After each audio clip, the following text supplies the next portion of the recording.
Fala pessoal, começando esse vídeo aqui para a gente fazer um apanhado do que foi a seleção brasileira nesse Mundial de Basquete. Eu sou o Guilherme Maia, estou aqui com o Otávio Mainetti, com o Lucas Davi e com você. Já quero sua opinião aí também nos comentários, manda sua opinião, o que você achou da participação brasileira nesse Mundial de Basquete. Perdemos hoje para a Letônia, 104-84, se o Brasil tivesse vencido, teria avançado e teria chegado às quartas de final para ser uma das 8 melhores seleções do mundo. Nós passamos pela primeira fase, uma primeira fase que tinha Irã, tinha Costa do Marfim, vencemos os dois, e tinha Espanha, e perdemos para a Espanha, ficamos na segunda posição. Avançamos, a campanha de 3 jogos, 2 vitórias e 1 derrota foi carregada para a próxima fase, onde além de Brasil e Espanha, pegamos Letônia e Canadá. Vencemos o Canadá, recheado de jogadores da NBA, com Shai Gilgeous-Alexander, com Dillon Brooks, com R.J. Barrett, entre outros jogadores, Ludots, e vencemos, ganhamos. E aí enfrentamos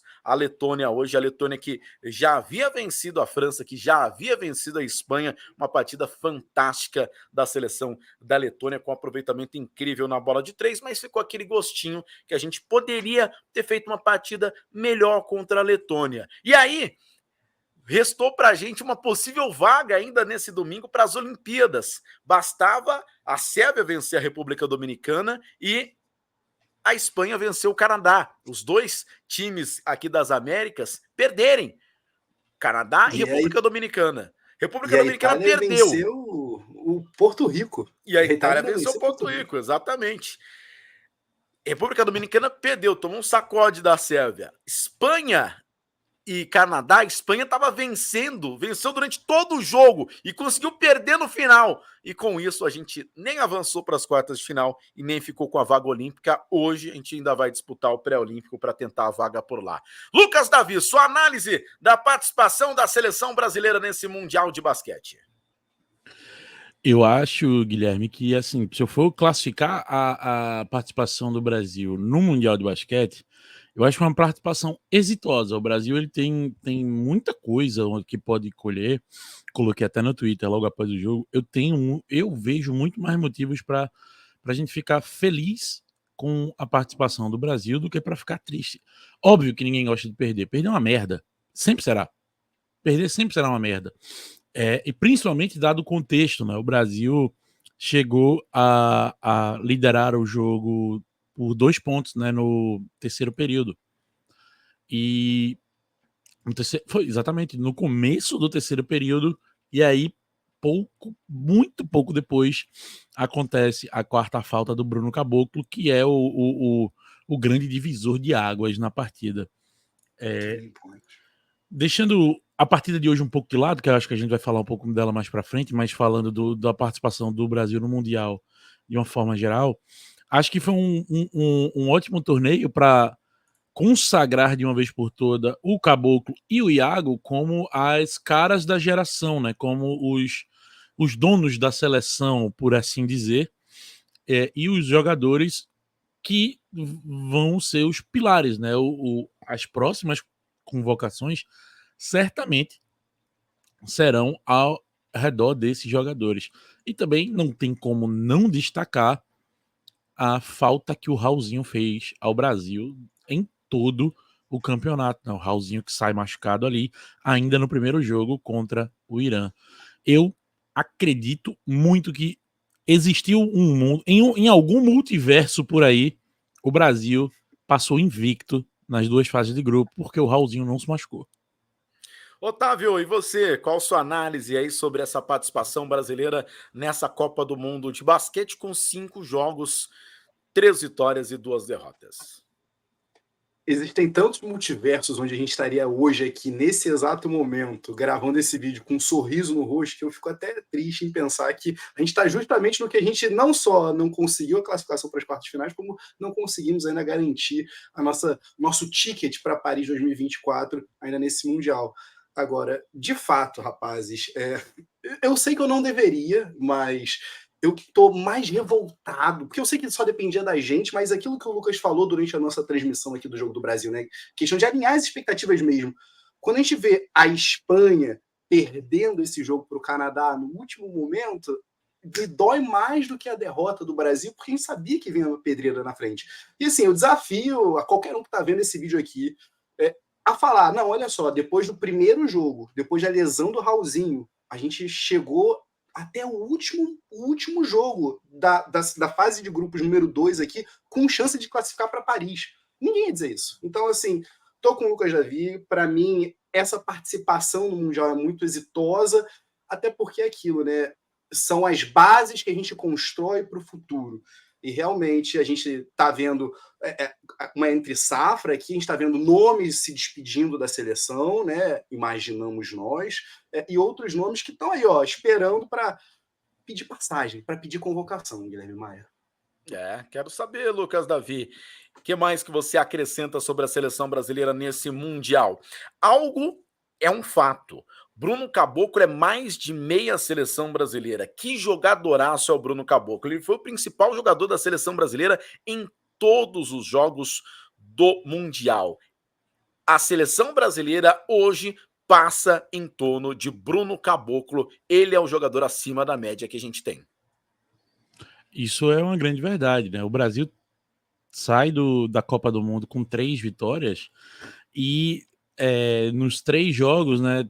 Todo jogo o jogador da partida, né? Ele é premiado, e das 3 vitórias do Brasil, o Caboclo levou o troféu em 2 delas. Eu não acho que é correto dizer que ele é mais da metade da seleção brasileira, mas nesse Mundial ele foi, né? Para a disputa que a gente acabou de ver, o Caboclo ele foi de uma importância que transcende a tábua de estatísticas, né? E o jogo de hoje contra a Letônia, o jogo da eliminação, é uma grande prova disso, como a saída do Caboclo pendurado com 4 faltas no começo do terceiro quarto, até a hora que ele volta no quarto quarto, o efeito dominó de não ter um jogador como ele na quadra é muito grande. E falando agora mais sobre o Caboclo, menos sobre a seleção, o Mundial que ele fez é algo para colocar na cabeça de todos os gerentes executivos da Euroliga uma dúvida, e em toda a imprensa, de todo mundo virar para esses caras e perguntar: por que esse cara não joga na Euroliga? Né, o Caboclo, que ano passado jogou no Ratio Farm, o da Alemanha, assinou com o Venezia. E por que esse cara não joga na NBA? E eu respondo para você. O Caboclo, no início da carreira dele, se esperava muito dele. Tanto é que ele é uma escolha de draft de primeira rodada da NBA. Se esperava muito dele. 20ª escolha. Foi para o Toronto Raptors. E ele jovem, não conseguiu entregar o que se esperava dele. O Caboclo, mentalmente, ele demorou para amadurecer. E ele chegou hoje, agora, nos últimos 2 anos, na fase madura dele, onde um jogador espetacular fisicamente, melhorou ainda mais o seu jogo e mentalmente, agora sim, ele é um jogador que cabe em qualquer equipe da Euroliga e da NBA. Eu não conheço o Caboclo pessoalmente e tudo mais para saber como é que ele lida com o psicológico, mas sobre ele não ter ficado na NBA, eu conheço o que a mídia conversa sobre, né? Ou pelo menos o que a mídia notifica. E na época, o que foi dito, em outras palavras, falavam sobre o que eles gostam muito de frisar, que era a ética de trabalho, né? Como se o Caboclo fosse um jogador preguiçoso. E bom, se você assistiu esse Mundial e ainda tem essa opinião, você assistiu o Mundial com a TV desligada. Mas é outro Caboclo, é outro jogador. Sim. A gente mas tem que exatamente que as fases das nossas vidas, elas mudam muito. Uns amadurecem mais cedo, outros amadurecem depois. O Caboclo amadureceu agora, nesses 2 últimos. Esquece aquele Caboclo do Toronto Raptors. Mas é exatamente isso que eu estou falando. Agora é outro. E lembra exatamente isso que eu estou falando. Qual jornalista que foi que falou? Frank Preschiller. Como é que era? 2 years away from being 2 years away. 2 anos longe de estar 2 anos longe de estar pronto, na verdade. Né? E agora chegou. Esses 2 anos dos 2 anos chegou. Agora ele é um jogador pronto para qualquer equipe da Euroliga e da NBA. Mas eu acho que ele foi estigmatizado, né, rapazes, nessa frase. Não, e era verdade. E era verdade. Ele não estava pronto. Cada um tem a sua época de maturação. Aquela época ele não estava pronto. Ele não E chegou, essa não chegou frase pronto, ele aqui- demorou para ficar pronto, ele tá pronto agora. E vale a pena a gente falar aqui que essa frase, na verdade, é um callback do próprio Frank Fischilla, que anos atrás, né, do draft do Caboclo, ele fala essa frase, 2 years away, mas sobre o Giannis. E aí, quando vem o Caboclo para a NBA, você reverbera essa frase, o 2 years away from being 2 years away, e você já tem o Giannis despontando. Então, peraí, esse cara aqui, extremamente longo, extremamente atlético, ele pode ser um Giannis da vida. Então, quando você não encontra, a expectativa não encontra com a realidade de cara, na mesma timeline do desenvolvimento do Giannis, eu acho que isso aí também atrapalhou muito o Caboclo. Jogaram uma pressão nele muito. Mas é pressão, cara. É pressão. Você tá na melhor liga do mundo. Você já chega pressionado. Você não pode errar. Você não pode falhar. E ele ainda teve tempo, mas a maturação dele demorou. Veio com 27 anos. Hoje ele tem 27 anos. Ele é de 95, 21 de setembro de 95, ou seja, vai fazer 28 já esse mês. Só que é um jogador que a gente já pensa para o ciclo, o próximo ciclo é Bruno Caboclo e mais 4 na seleção, né, Lucas Davi? Vai chegar em 2028 com 32 anos ainda, então próximo ciclo é em cima do Bruno Caboclo. Sim, e era exatamente isso que eu falava, que era, você assistiu esse Mundial, você não pode achar ele preguiçoso, porque esse Mundial, quem jogou foi o novo Bruno Caboclo. E assim, sobre o Otávio vai muito bem quando ele fala sobre expectativas, e aí eu vou só aqui fazer uma comparação, porque que até um pouco injusta, que era... O Caboclo era chamado de o Brazilian Kevin Durant, e hoje ele tem um jogo muito mais próximo do jogo do Giannis do que do jogo do Kevin Durant, quando na verdade ele tem um jogo do Bruno Caboclo, e é essa parte que eu digo que é injusto, porque ele a questão aí do ficar pronto envolveu até ele encontrar qual é o melhor jogo para ele dentro da quadra. E aí, falando individualmente sobre ele também, eu acho que ele vai para o Venezia da Itália agora, e eu não me surpreenderia dele ir para a Euroliga na janela de inverno, né? Quando os times fazem reforços pontuais nessa janela de inverno, eu não me surpreenderia de ver o Caboclo deixar o Venezia e ir para algum time da Euroliga. Time da NBA, eu acho improvável que ele receba algum convite para camp, né? Para jogar pré-temporada. Mas entre improvável e impossível tem uma diferença, né? Então, esse Mundial colocou... mudou certamente a opinião que todo mundo tinha sobre o Caboclo. Quem já não tinha uma opinião boa sobre ele, né? Exato. E a Bruno gente, Caboclo, né, fez, Tobias Harris jamais sonhará em fazer, tá? Só para deixar muito claro aqui. Jamais. E a gente, como produtor de conteúdo aqui, né, como jornalista, a gente analisa o hoje. Acho que não dá para colocar um carimbo no cara que ele fez isso e tal. Você está sempre melhorando, piorando, a gente está sempre mudando. E hoje o Bruno Caboclo é um jogador excepcional. Repito aqui, caberia em qualquer time da Euroliga e da NBA. O pessoal da NBA está de olho nesse Mundial. Eu não duvido nada que ele seja chamado para alguma equipe da NBA. O Mundial dele foi fantástico.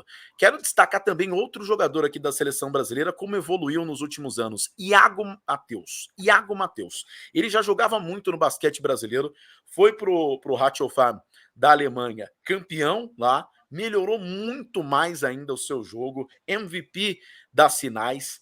Que campeonato do Iago, foi muito bem. Gui Santos, jovem jogador, 21 anos, no seu primeiro Mundial, foi muito bem, vai evoluir ainda mais. Isso falando só dos jovens aí da seleção brasileira. Então, é um elenco da seleção brasileira que vai evoluir ainda muito mais. Léo Mendel foi muito bem, um cara que já está na Europa há algum tempo, ou seja, os jogadores que estão no basquete europeu, que estão na NBA, tem tudo para evoluir cada vez mais. É claro que para a gente é ruim perder os jogadores aqui do nosso basquete, a gente gosta de ver os grandes jogadores aqui na nossa liga no NBB, mas 2 jogadores eu vou colocar aqui em questão, Lucas Dias e Jorginho. Eu amo o Franca, mas esses 2 jogadores podem evoluir muito mais se forem principalmente para o basquete europeu. Eles têm muito potencial de crescimento. Jorginho e Lucas Dias. Lucas Dias começou muito mal o Mundial, os 2 últimos jogos foi muito bem. Jorginho pode dar muito mais. Mas precisa ser tirado isso dele, e acho que ele só vai conseguir indo para o basquete europeu. Então, eu ficaria ele já tá triste indo, né? que ele já está indo. Então, eu fico triste de não ver esses jogadores aqui na nossa liga no NBB, mas feliz pela seleção brasileira, porque o Iago foi um exemplo disso, o Bruno Caboclo foi um exemplo disso, o Léo Mendel foi um exemplo disso, como esses jogadores indo para o basquete, principalmente da Europa, que é a Europa da Letônia, como eles evoluíram, né? Então, a potencial de crescimento dessa seleção brasileira, pensando no próximo ciclo de 2028, é gigantesco. E do outro lado, Lucas Davi, a gente ainda com alguns resquícios da geração passada, com Marcelinho Huertas, que não começou bem, mas depois fez 2 bons jogos contra o Canadá e até contra a Letônia. O Vitor Benite não foi muito bem nesse Mundial, deve se despedir aí também da seleção brasileira. Então, esse Mundial marca uma grande passagem de bastão na seleção brasileira, né? Eu acho que é bem por aí. E a expressão entre safra, eu acho que esse Mundial ele é muito uma entre safra, né? Porque o Brasil tem ainda o Huertas e o Benite, que vem da geração dos jogadores que chegaram à NBA, tem o jogador como o Gui Santos, que termina o Mundial com 18 minutos em média e tem 21 anos, e tem também algumas outras chegadas. E aí, Maia, a minha grande curiosidade é para ver, do ponto de vista da renovação, quem é que vem para renovar e quem é que vem para incomodar. Você falava do Léo Mendel sobre como jogar na Europa muda o estilo de jogo.